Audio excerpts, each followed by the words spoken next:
Bapak Saudara, senang sekali pagi hari ini saya boleh berjumpa dengan setiap saudara lagi. Surabaya lagi enak-enaknya, pagi tadi bangun sejuk sekali. Saya lihat temperaturnya 22, 23. Jarang-jarang Surabaya bisa ngalamin sejuk pagi seperti itu ya.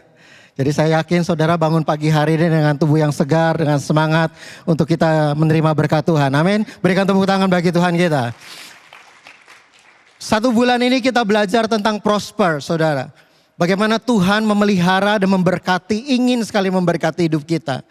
Sebenarnya saudara, kita tidak perlu menaruh curiga kepada Tuhan bahwa Tuhan itu sungguh peduli dan ingin sekali memberkati hidup kita. Karena Yesus sendiri pernah berkata dalam Yohanes pasal yang ke-10, dikatakan saudara, pencuri datang hanya untuk mencuri dan membinasakan. Tetapi aku datang memberi hidup dan bahkan hidup yang berkelimpahan. Yesus sendiri declare, dia sendiri mengatakan bahwa aku datang memberi hidup dan bahkan hidup yang berkelimpahan.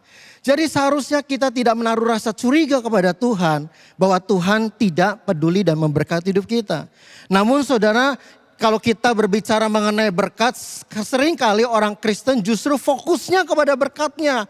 Berkatnya yang kita kejar, bukan relasinya kepada Tuhan, dan itu yang terpenting. Karena dia sendiri yang berjanji bahwa sebenarnya dia ingin memberi hidup dan hidup yang berkelimpahan. Nah Bapak Ibu Saudara, izinkan pada pagi hari ini saya ingin menyampaikan saudara bagaimana kita bisa mengalami berkat Tuhan itu dalam kehidupan kita. Yang pertama saudaraku, dalam kita mengalami, saya yakin dan percaya sebenarnya Tuhan mau di dalam kita mengalami berkat Tuhan adalah Tuhan mempercayakan kita sebagai pengelolanya. Katakan bersama-sama 3, 4. Tuhan mempercayakan kita sebagai pengelola. Kita ini steward saudara. Kita ini pengelola. Kita ini bukan memiliki apa-apa, tapi semuanya itu saudaraku kita diminta untuk manage. Kita mengelola.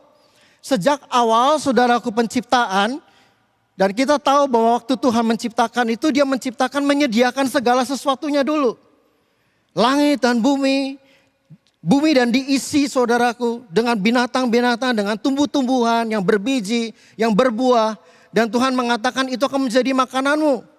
Saudara bayangkan kalau Tuhan tidak punya intensi yang baik terhadap kita. Tuhan tidak mungkin akan menyediakan itunya semua dulu sebelum dia menciptakan kita. Namun saudara perlu perhatikan ayat-ayat yang ada di sini. Kenapa Tuhan menyediakan semuanya itu di Taman Eden saudara? Taman yang begitu indah, taman yang begitu bagus sekali dia ciptakan untuk manusia tinggali. Tuhan mempercayakannya supaya manusia itu berkuasa dan mengelolanya dengan baik. Supaya ada kelanjutan di dalam kehidupannya. Bukan untuk memanipulasi, bukan hanya untuk menghabiskannya demi nafsu dan keinginannya. Tetapi mengelola, mengusahakannya dengan baik. Supaya terjadi kehidupan dan kelangsungan hidup saudaraku untuk generasinya. Saya yakin Tuhan menciptakan sesuatu bukan untuk dihancurkan. Katakan amin. Tuhan menciptakan sesuatu, dia pasti punya tujuan yang lebih mulia. Dan bukan hanya untuk dihabiskan, tetapi untuk dikelola. Bapak Ibu Saudara yang terkasih, saya yakin dan percaya kalau kita menyadari bahwa Tuhan punya intensi yang baik dari awal. Bahwa dia menyediakan segala-galanya lengkap saudaraku sebelumnya. Bagi kita supaya kita bisa menjadi pengelola yang baik. Dia mempercayakan ciptaan yang agung. Dia mempercayakan ciptaan yang begitu luar biasa itu kepada kita, kepada saudara dan saya untuk mengelola. Saudara, Tuhan berkata bahwa kita ini sebagai pengelola. Kita ini dipercaya sama Tuhan. Dan saya yakin dan percaya kalau kita menyadari akan ini saudaraku, kita juga bisa belajar. Bagaimana Yusuf ketika waktu dia dibuang pun saudaraku. Di mana saja dia dibuang dan ditempatkan. Alkitab mengajarkan, Alkitab mengatakan bahwa apa saja yang dikerjakannya berhasil. Karena apa saudara alasannya? Karena dia disertai oleh Tuhan. Dan dia seorang yang cakap. Dia tahu mengatur segala sesuatunya. Saudara, bukan hanya pada waktu dia di rumah Potifar saja loh saudara. Dia menjadi pengelola yang baik. Saya yakin dan percaya dia bukan hanya sekedar orang yang pintar. Bukan orang yang cerdas dan penuh hikmat. Tetapi dia juga orang yang bisa dipercaya. Sehingga akhirnya tuannya saudaraku, Potifar itu menyerahkan seluruhnya kepada dia. Ada di sini saudara yang berani menyerahkan semuanya kepada seseorang kalau saudara tidak mempercayainya?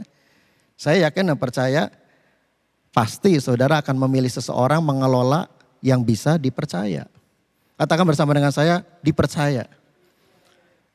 Yusuf dipercaya. Waktu dia masuk penjara, saudaraku. Dan ketika waktu Firaun bermimpi tentang mimpinya, saya ingin beritahu pada saudara bahwa dia bukan hanya saja menerjemahkan loh. Dia bukan hanya menginterpret tentang mimpi itu. Tetapi dia ada di hadapan Firaun juga menyampaikan solusi yang dia tawarkan untuk menyelesaikan masalah yang ada di depan dia. Sehingga akhirnya Firaun saudara mempercayakan kepada Yusuf untuk mengelola supaya saudaraku ada kelangsungan hidup saudara di kemudian hari. 7 tahun kelaparan itu dan kekeringan itu saudaraku bisa dilewati.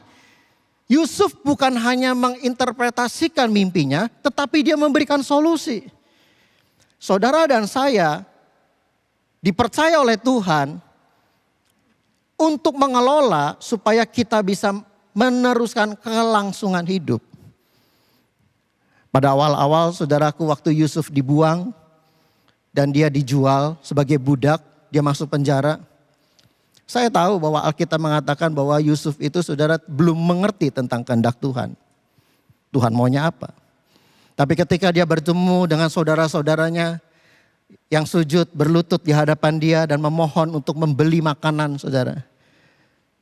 Di situ dia mulai sadar, engkau mereka-rekakan yang buruk terhadap aku. Tetapi sesungguhnya Tuhan mereka-rekakan sesuatu yang mulia dan yang baik untuk kita semua. Supaya apa kata dia? Dengan tujuan supaya memelihara kalian semua. Supaya mereka tidak binasa dan tidak kelaparan. Tahukah saudara? Ketika saudara mengalami hal-hal yang sulit di dalam kehidupan saudara. Tahukah sebenarnya Tuhan tetap punya maksud yang indah buatmu? Mungkin hari ini saudara masih belum melihatnya. Tapi percayalah. Tuhan tidak pernah sengaja untuk mencelakakan hidup kita tanpa dia punya maksud untuk membawa kemuliaan bagi hidup kita. Tuhan selalu percaya kepada kita bahwa kita adalah orang yang dapat dipercaya untuk mengelola dengan baik. Dalam sebuah kisah saudaraku dalam perumpamaan tentang talenta. Saya tidak akan bacakan tentang ayat-ayatnya. Tetapi kita semua tahu tentang cerita ini bukan? Ada yang dapat 10, ada yang dapat 5 dan ada yang dapat 1 talenta. Dan seringkali saudara terus terang saja banyak orang Kristen mengira bahwa 1 talenta itu kecil. Makanya kenapa di dalam perumpamaan itu pun yang 1 talenta itu saudara langsung gak suka hati. Langsung menguburnya di tanah. Dan dia marah saudara. Bahkan sampai waktu menunggu tuannya datang dia kembalikan itu 1 talenta. Dan dia menuduh bahwa engkau Tuhan yang jahat. Tuhan yang tidak adil katanya. Tapi tahukah saudara bahwa sebenarnya 1 talenta itu tidak sedikit. Talenta itu sebenarnya adalah ukuran berat saudara. Dan 1 talenta itu kurang lebih saudara sekitar 6.000 dinar nilainya. Dan kalau Alkitab mengatakan upah 1 hari adalah 1 dinar. Jadi sebenarnya saudaraku 1 talenta sama dengan upah 6.000 hari. Yang kurang lebih saudara nilainya sekitar upah 18,5 tahun atau 18,5 tahun atau 19 tahun saudara. Dibayar di muka di depan sebagai modal. Saya coba-coba hitung saudara kurang lebih mungkin nilainya sekitar 650 sampai 700 juta nilainya sekarang. Menurut saya sih saudaraku 1 talenta itu tidak sedikit. Ya atau ya? Kelihatannya cuma 1. Tetapi itu tidak sedikit saudara. Itu besar jumlahnya. Cukup besar. 1 modal yang besar. Bapak ibu saudara kadang-kadang kita ini merasa kurang, merasa tidak adil Tuhan bagi hidup kita karena kita sibuk untuk membandingkan kita dengan orang lain. Sehingga apa yang diberikan kepada hidup kita jadi sepertinya nampaknya tidak berarti. Namun sebenarnya saudara 1 talenta yang Tuhan berikan itu sebenarnya besar sekali. Kalau kita bicara soal tentang talenta, saudara, kita nggak bicara soal tentang hanya harta, kemampuan, kekayaan saja. Semua yang kita punya itu, saudaraku, sebenarnya adalah Tuhan yang punya. Oleh sebab itu, saudara, poin yang kedua yang saya sampaikan adalah Tuhan punya tujuan atas berkat yang Tuhan percayakan kepada kita ini untuk supaya kita ini menjadi berkat dan kemuliaan Tuhan. Kita menikmati berkat Tuhan, kita mengalami berkat Tuhan dengan tujuan supaya kita bisa jadi berkat. Supaya kita ini menjadi kemuliaan bagi nama Tuhan. Jadi berkat itu, saudaraku, bukan hanya sekedar bicara soal tentang kekayaan dan uang loh, saudara. Ini bicara soal semua, termasuk kesehatan kita, termasuk kekuatan kita. Kita punya kekuatan dan kesehatan. Keluarga kita yang kita punya. Kemampuan kita, talenta. Talenta sering diumpamakan dengan kemampuan, skill, ability, kecerdasan bahkan. Pagi ini kita diberkati dengan pujian penyembahan. Amin, saudara. Teman-teman yang memuji dan menyembah, tim musik semuanya, kasih tepuk tangan dulu buat mereka semuanya. Skill, kemampuan yang mereka berikan memberkati kita. Dan saudaraku yang kekasih, firman Tuhan berkata bahwa awal mula Tuhan memberkati Abraham dan keturunannya dengan sebuah maksud tujuan, saudara. Bukan hanya dengan sekedar supaya untuk flexing atau untuk menyatakan betapa hebatnya kita dan betapa Tuhan memberkati hidup kita. Tapi saudara perhatikan baik-baik apa yang Tuhan mau sebenarnya dari Abraham ini, dari keturunannya. Dikatakan, saudaraku, di sini bahwa Tuhan mengatakan, berdirilah Tuhan di sampingnya dan berfirman, akulah Tuhan Allah Abraham nenekmu dan Allah Ishak. Tanah tempat engkau berbaring ini akan kuberikan kepadamu dan kepada keturunanmu. Ayat 14, keturunanmu akan menjadi seperti debu tanah banyaknya. Dan engkau akan mengembang ke sebelah timur, barat, utara dan selatan. Dan olehmu serta keturunanmu semua kaum di bumi. Sekali lagi saudara, semua kaum di bumi akan mendapat berkat. Sesungguhnya aku menyertai engkau dan aku akan melindungi engkau kemanapun engkau pergi. Dan aku akan membuat engkau kembali ke negeri ini. Sebab aku tidak akan meninggalkan engkau melainkan tetap melakukan apa yang kujanjikan kepadamu. Semua kaum di muka bumi ini akan diberkati oleh karena engkau, oleh karena saudara dan saya. Katakan amin. Bapak ibu saudara, kita diminta oleh Tuhan sebagai pengelola, namun juga Tuhan mau supaya semua berkat yang ada dalam kehidupan kita ini, supaya kita bisa jadi saluran berkat bagi banyak orang. Supaya semua kaum di muka bumi ini diberkati oleh karena kita yang percaya kepada Dia. Ini adalah ayat firman Tuhan yang jadi salah satu favorit saya, saudara. Yang mengatakan di dalam Roma 11 ayat 36 mengatakan, sebab segala sesuatu adalah dari Dia dan oleh Dia dan kepada Dia. Bagi Dialah kemuliaan sampai selama-lamanya. Mari kita baca sama-sama sekali lagi. 3, 4. Sebab segala sesuatu adalah dari Dia, oleh Dia dan kepada Dia. Dan bagi Dialah kemuliaan sampai selama-lamanya. Jadi saudaraku yang kekasih, sebenarnya kita ini gak punya apa-apa. Gak ada satupun yang kita miliki karena firman Tuhan mengatakan sebab segala sesuatu, everything dalam hidup ini adalah dari Dia. Dan oleh Dia dan bagi Dialah kemuliaan sampai selama-lamanya. Jadi kalau teman-teman di sini saudara, termasuk kesehatan, kekuatan kita, itu juga Tuhan yang punya. Hidup kita ini, nafas hidup kita ini juga Tuhan yang punya. Katakan amin. Ya.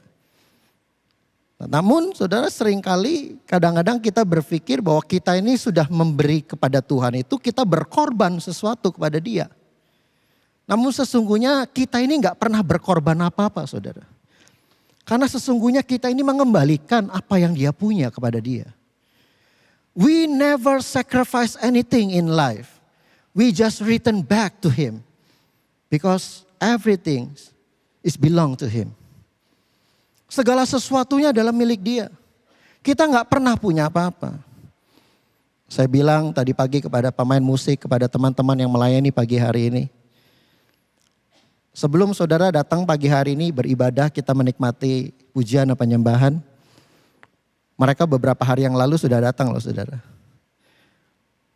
Katanya mereka latihan sungguh-sungguh supaya bisa beri yang terbaik sama Tuhan. Skill mereka, waktu mereka yang mereka berikan. Maaf sekali lagi ya, gak apa-apa ya. Bukan berkorban waktu loh. Bukan berkorban skill melayani Tuhan, bukan. Mereka tidak sedang berkorban apa-apa. Mereka sedang mengembalikan waktu yang mereka punya dari Tuhan kepada dia sendiri. Yang memberikan waktu itu kepada dia. Siapa ini bisa ciptain waktu di sini? Angkat tangan. Ada? Gak ada yang bisa ciptakan waktu. Kita semua sadar bahwa dialah yang punya waktu. Itu sebabnya sekali lagi saya katakan kita tidak sedang berkorban sesuatu kalau kita memberi kepada Tuhan. Sesungguhnya kita sedang mengembalikan apa yang dia punya. Karena segala sesuatunya dia punya. Saya bersyukur saudaraku kalau Tuhan kita kasih kesehatan. Amin. Kita harus kelola kesehatan kita dengan baik. Karena tubuh ini kesehatan itu juga adalah berkat dari Tuhan. Katakan amin. Iya. Prosper berkat itu salah satunya kesehatan. Saudara ingin beri yang terbaik buat Tuhan. Ingin beri pujian, ingin memuji dengan segenap kekuatan saudara. Tapi kalau saudara udah gak sehat lagi, saudara gak kuat lagi tubuh ini, saudara mau kasih apa yang terbaik? Oleh sebab itu saudara, salah satu memberi yang terbaik dan mengelola hidup yang baik adalah mengelola kesehatan saudara. Mengelola rumah tangga saudara, keluarga saudara. Itu adalah bagian daripada mengelola berkat Tuhan. Pernikahan kita harus kita kelola dengan baik. Sehingga pernikahan kita bisa jadi berkat bagi banyak orang.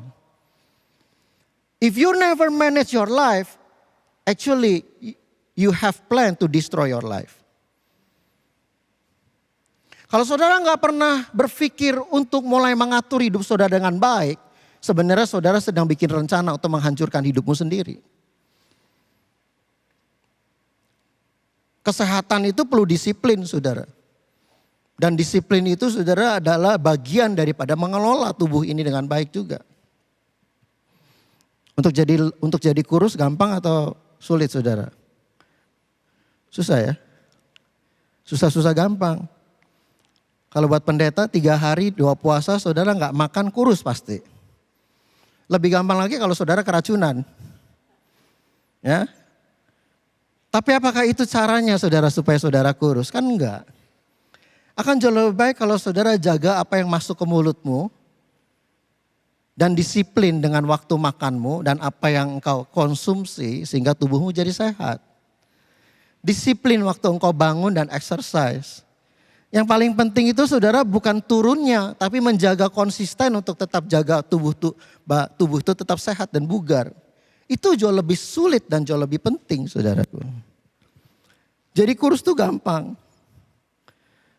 Orang sakit pasti kurus saudara. Gak ada nafsu makan pasti kurus. Tapi bukan itu yang saudara inginkan. Kurus karena sakit. Hah? Bukan kan?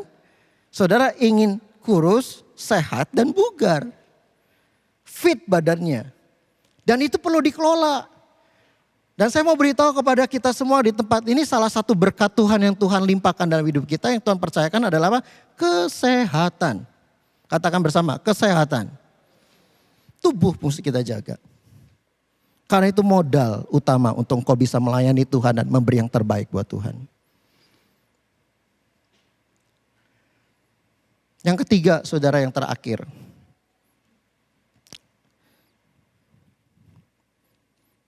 Ketaatan kita akan memimpin pada kehidupan yang diberkati.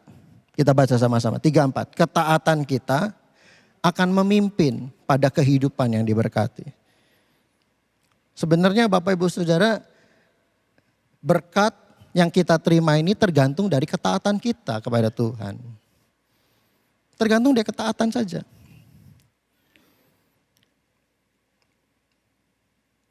Dalam Ulangan pasal yang ke-6, saya ingin baca kepada saudara. Inilah perintah, yakni ketetapan dan peraturan yang aku ajarkan kepadamu atas perintah Tuhan Allahmu. Untuk dilakukan di negeri kemana kamu pergi untuk mendudukinya. Supaya seumur hidupmu, engkau dan anak cucumu takut akan Tuhan Allahmu yang berpegang pada segala ketetapan dan perintahnya. Yang kusampaikan kepadamu. Dan supaya lanjut umurmu. Ayat 3, kita baca sama-sama. 3, 4. Maka dengarlah hai orang Israel, lakukanlah itu dengan setia, supaya baik keadaanmu dan supaya engkau menjadi sangat banyak, seperti yang dijanjikan Tuhan Allah nenek moyangmu kepada kamu di suatu negeri yang berlimpah-limpah apa saudara? Susu dan madunya.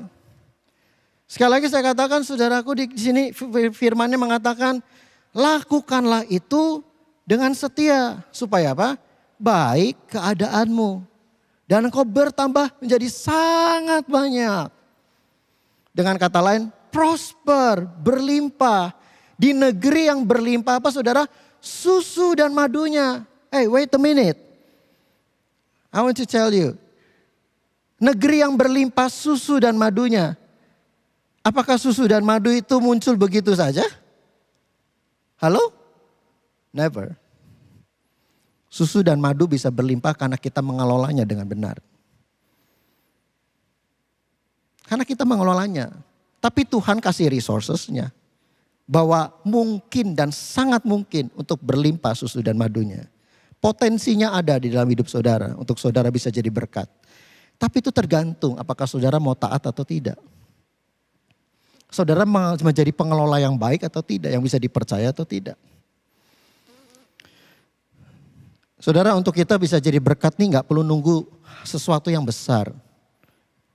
Sekali lagi saya katakan, untuk kita bisa jadi berkat tidak perlu menunggu sesuatu yang besar. Saudara gak perlu jadi hero karena saudara melakukan sesuatu yang heroik yang besar. Gak perlu. Satu kali saya tadi cerita saudara, saya bawa tamu di Singapura pergi makan bareng di Hawker Center. Saya rasa kalau teman-teman yang pernah ke Singapura gak asing dengan tempat yang akan saya sebutkan ini. Namanya Newton Circus. Itu tempat barbecue, stingray. Ini bentar lagi mau makan siang ya. Mulai ada gambaran-gambaran kelaparan. Barbecue chicken wing, carrot cake, oyster omelette. Nah. Dan biasanya kalau weekend saudara ke tempat itu sangat ramai. Nyari parkir susah sekali. Jadi waktu saya datang ke situ saya masih ingat kejadiannya. Itu jam saudara, masuk parkirnya aja jam. Macet sekali. Dan untuk cari parkir tuh susah, muter. Nah satu kali saudara kita stuck. Saya stuck benar-benar di depan. Ada satu orang yang mau parkirin mobilnya saudara. Dia berusaha susah sekali, sepertinya dia ngalamin kesulitan untuk parkir. Sampai-sampai dia buka kacanya saudaraku, dari mobil itu dia buka. Lalu saya lihat, oh ternyata om-om udah tua.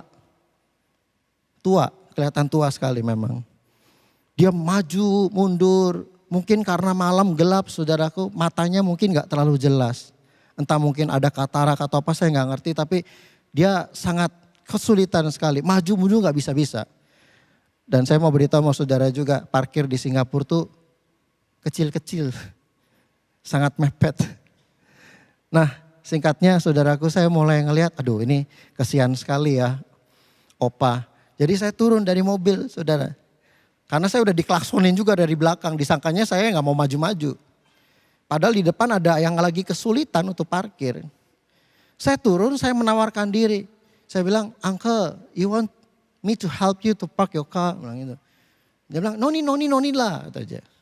Maksudnya noni bukan noni sudah, no need. Singapore English, noni lah.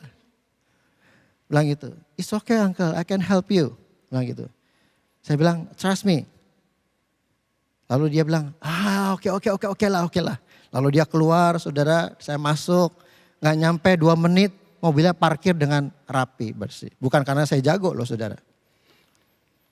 Selesai, saya kasih kunci mobilnya ke dia. Terus dia bilang gitu, ayo katanya. Ayo, buhau ise lah, buhau ise. Dia. Saya bilang, mio kwansi uncle. Gak apa-apa, tenang aja. Terus dia mulai, memang jalannya aja mulai saudara agak susah. Nah masuk ke dalam ke tempat food court yang besar ramai itu, ternyata dia lagi sama keluarga besarnya makan-makan. Waktu kita udah dapat meja, ternyata dapatnya juga gak jauh dari dia, hanya sekitar beda 2 atau 3 meja. Tiba-tiba ada satu anak muda, jalannya juga pakai penyangga, dia datang ke meja saya. Saya pikir siapa ini? Dia bilang thank you ya, kamu udah bantuin papa saya untuk parkirin mobil. Karena mestinya saya yang parkirin, saya nyetir. Tapi saya ini baru selesai operasi 1 minggu yang lalu. Saya gak bisa drive kata dia. Dan papa saya udah dibilang sama dokter udah gak boleh nyetir mestinya. Tapi dia maksa. Karena mau celebrate ulang tahun saya yang mestinya sebulan yang lalu. Tapi saya ada di rumah sakit. Saya bilang gak apa-apa, it's okay. It's a small thing, saya bilang gitu. Dia bilang, "Xie nih ya," katanya, "thank you ya." Ya, saya bahagia sekali saudara. Cuman bantu orang untuk parkirin mobil tuh ternyata dampaknya besar. Bisa bantu orang. Dan saya senang saya bisa nolong hal yang kecil. Ceritanya gak sampai di situ saudara. Makan, saya juga makan selesai. Terus dia buka kue ulang tahun. Terus dia bilang gini, kuenya banyak sekali. Ayo kita makan sama-sama kuenya ya. Bilang gitu. Jadi kita datengin mejanya, kita nyanyi rame-rame. Happy birthday to you. Nah gitu. Nyanyi sama-sama, kita potong kuenya. Kita makan sama-sama. Saya bilang Tuhan terima kasih ya. Dapat berkat tambahan. Gara-gara cuman parkirin mobil bisa nikmatin kue ulang tahun. Saya kasih tepuk tangan dong buat Tuhan. Ternyata membuat orang bahagia itu gampang dan mudah. Dan ternyata membuat orang bahagia itu kita jadi lebih bahagia juga. Makanya firman Tuhan itu benar saudara. Terlebih bahagia kita memberi daripada kita menerima. Amin. Small things, hal yang kecil. Mungkin saudara hanya memberi tips. Tetapi mungkin tips itu menolong hidup orang lain. Mungkin saudara memberikan ide. Karena saudara mungkin berpendidikan lebih tinggi. Saudara punya pengalaman. Tahukah saudara, mungkin pendapat dan ide itu menolong hidup orang lain juga. Kita ini mengelola kepandaian pendidikan yang kita punya, kemampuan suara bagus, kemampuan main skill, main musik, komputer atau apapun. Saya mau beritahu, itu semua Tuhan punya. Tuhan izinkan ada melekat dalam hidup kita supaya kita bisa jadi berkat bagi orang lain. Supaya nama Tuhan bisa dipermuliakan. Bapak Ibu Saudara, saya senang sekali quote ini. Obedience is the mother of success and is wedded with to safety. Sesungguhnya saudaraku, ketaatan kita itu adalah ibu dari segala kesuksesan yang kita bisa alami. Dari berkat yang bisa kita terima. Bukan hanya berkatnya saudara, tapi itu juga berpengaruh terhadap keselamatan jiwa kita. Ketaatan itu berpengaruh bukan hanya berkatnya yang kita terima, tapi juga bisa jadi selamat. Bapak Ibu Saudara, kalau kita mau pergi ke Kota Batu, kemarin saya pergi ke Kota Batu, saudaraku. Saya bisa sampai ke Kota Batu, saudara, bukan tergantung dari bagusnya mobil atau mahalnya mobil yang saya tumpangi. Bukan juga tidak tergantung dari seberapa hebatnya driver supir yang bisa bawa saya sampai ke Kota Batu, bukan. Tapi salah satu yang paling penting yang bisa membuat saya sampai ke Kota Batu dengan selamat adalah karena drivernya mengikuti aturan lalu lintasnya. Coba kalau setiap lampu merah diterabas saudara. Jangankan nyampe rumah sakit iya saudara. Ketaatan kita akan berpengaruh terhadap kesuksesan kita, terhadap tujuan yang kita mau capai. Dan juga bisa mempengaruhi kita ini selamat atau enggak sampai tujuan. Oleh karena itu saudara, ketaatan saudara dan saya adalah satu-satunya cara untuk Tuhan bisa memberkati hidup kita. Karena dari ketaatan kita lahir saudaraku, favor berkat Tuhan atas hidup kita. Saya mau kita baca saudaraku ayat yang satu ini. Mari kita baca sama-sama, 3, 4. Hanya kuatkan dan teguhkan hatimu dengan sungguh-sungguh dan bertindaklah hati-hati dengan seluruh hukum yang diperintahkan kepadamu oleh hambaku Musa. Janganlah ke kanan dan ke kiri. Supaya apa? Supaya engkau beruntung kemanapun engkau pergi. Jangan kalau lagi nyetir mobil tuh zigzag. Supaya engkau beruntung. Lakukanlah itu dengan setia, lakukanlah itu dengan taat, jangan menyimpang ke kanan ke kiri supaya engkau beruntung dan engkau berhasil dengan segala apa yang kau lakukan. Berapa banyak saudara dalam hidup ini saudara mau beruntung dan saudara berkati Tuhan? Coba lambaikan tangan saudara. Belajar taat sama firman Tuhan, amin. Coba senggol kiri kanannya bilang, ayo kita mulai belajar taat sama Tuhan yuk. Karena ketaatan itu saudara akan membuahkan keberhasilan. Ketaatan akan membuahkan berkat dan janji Tuhan dicurahkan dalam kehidupan kita. Saya mau tutup saudaraku dengan sebuah cerita yang keluarga saya alamin. Satu kali dalam pengembalaan saya, setelah saya berangkat ke Singapura tahun 2005, karena tahun 2005 saya berangkat, di sana ada banyak jemaat yang Tuhan percayakan seperti yang tadi Pastor Yose ceritakan, ada banyak anak-anak muda yang di sana. Mahasiswa, pelajar, dan juga kaum profesi muda gitu saudara. Jadi waktu itu salah satu yang membuat jemaat MDC di Singapura itu bertumbuh dan menjadi kuat adalah karena ditopang juga disupport dari MDC Surabaya. Saya mau kasih tepuk tangan buat teman-teman jemaat semua. Kasih tepuk tangan buat Tuhan. Sekalian saya ingin berterima kasih untuk semua supportnya sampai hari ini.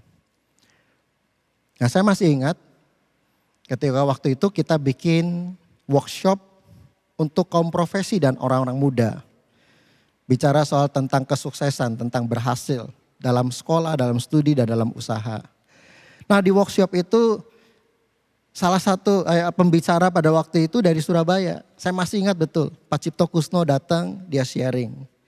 Dia membagikan sharing hidupnya dan bagikan pada anak muda.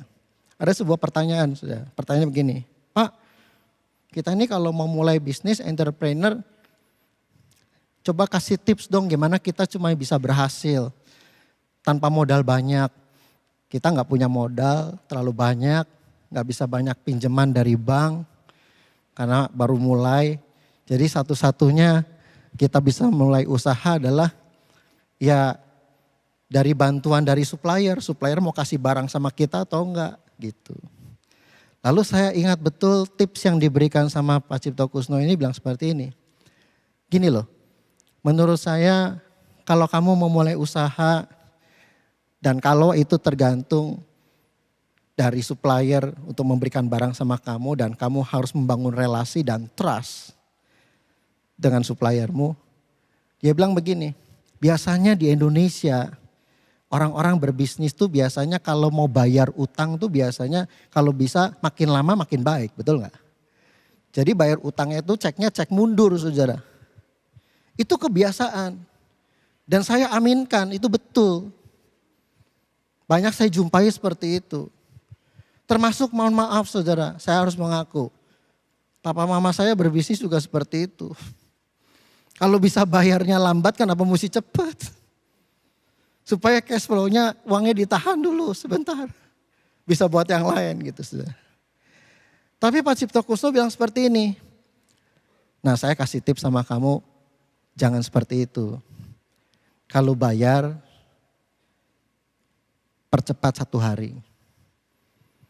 Karena firman Tuhan ngomong gini, apapun yang engkau ingin saudaramu lakukan untuk kamu lakukan juga hal yang sama kepada dia. Gak ada orang yang suka bayarnya dimundurin, betul gak? Coba saudara kalau jadi supaya saudara mau dibayar mundur? Kan gak mau, kata dia. Kalau bisa malah lebih cepat kan, betul. Jadi dia kasih tips seperti itu. Waktu saya dengar seperti itu saya tangkap, saya bilang, oh bagus juga ya tipsnya ya. Gak kepikir sama saya. Saya pikir dunia bisnis ya samalah semuanya, jadi hal itu sudah lumrah. Jadi saya cerita saudara, saya cerita sama mama saya. Saya bilang, Ma, ini baru ada workshop. Bagus loh, Ma. Salah satu tipsnya ceritanya. Jadi saya ceritakan, Mama kalau bisa mulai sekarang berubah, saya bilang. Mama kalau bayar utang 1 hari lebih cepat. Kalau jatuhnya ceknya mestinya hari Sabtu karena Sabtu bank tutup. Mama buka ceknya hari Jumat. Jangan hari Sabtunya pasnya. Majuin lagi 1 hari. Seperti itu. Saya gak nyangka saudara ternyata mama saya tuh dengerin omongan saya. Dan tahun 2005 itu kurang lebih sekitar itu saudaraku, mama saya mulai berubah cara berbisnisnya. Sampai-sampai papa saya tuh pernah cerita gini, itu ada orang sales dikasih cek malah curiga katanya. Bilang, Om ini gak salah Om tanggalnya katanya. Kok tanggalnya maju 2 hari katanya gitu. Masa saya salah? Enggak katanya. Enggak Om, salah pasti. Biasanya Om biasanya molor katanya gitu. Enggak, itu kan jatuhnya hari Minggu jatuh temponya kata dia. Jadi ya saya bikin hari Jumat dong supaya kau bisa bangin kata dia. Terus papa saya bilang ini, ada dananya jangan khawatir bukan cek kosong kata dia. Nah papa saya pernah cerita seperti itu. Ya saya tidak ambil pusing, saya pikir wah bagus juga mama papa saya udah mulai ngelakuin sedikit hal yang positif lah saudara. Nah tahun 2007 saudaraku, tanggal 28 Februari, hal yang besar yang tidak kami pikirkan sebelumnya, toko mama saya kebakaran. Habis ludes saudara. Dan tanggal 28 Februari itu hari Rabu tahun 2007. Hari Selasanya mama saya itu baru kedatangan restock barang baru. Jadi saudara bisa bayangin gudang kita tuh penuh dengan barang baru. Brand new, baru dari supplier baru datang. Dan sebagai informasi saudara, toko mama saya ini namanya Toko Harapan. Dia jual karpet, dia jual bahan kain jok kursi, lem, kasur busa, spring bed gitu saudara. Yang semuanya barang-barang yang sangat mudah terbakar. Apalagi lem, thinner saudara. Itu gudang penuh dengan seperti itu. Dan sampai saudara, saya masih ingat betul 5 hari itu kalau gak salah api itu gak berhenti saudara. Nyala lagi. Jam 2 pagi itu papa saya ditelepon bilang ini, Om, api murup Om. Jadi pagi-pagi jam 2 pagi itu saudara malam datang ke toko siramin dan gak bisa pakai air saudara. Mesti pakai chemical. Karena itu gudang itu seperti kayak sekam gitu saudara. Kalau dibalik itu karpet itu di dalamnya tuh api itu masih nyala. Makanya berhari-hari itu saudara tiap hari malam pagi itu bisa nyala. Kapan aja bisa nyala api.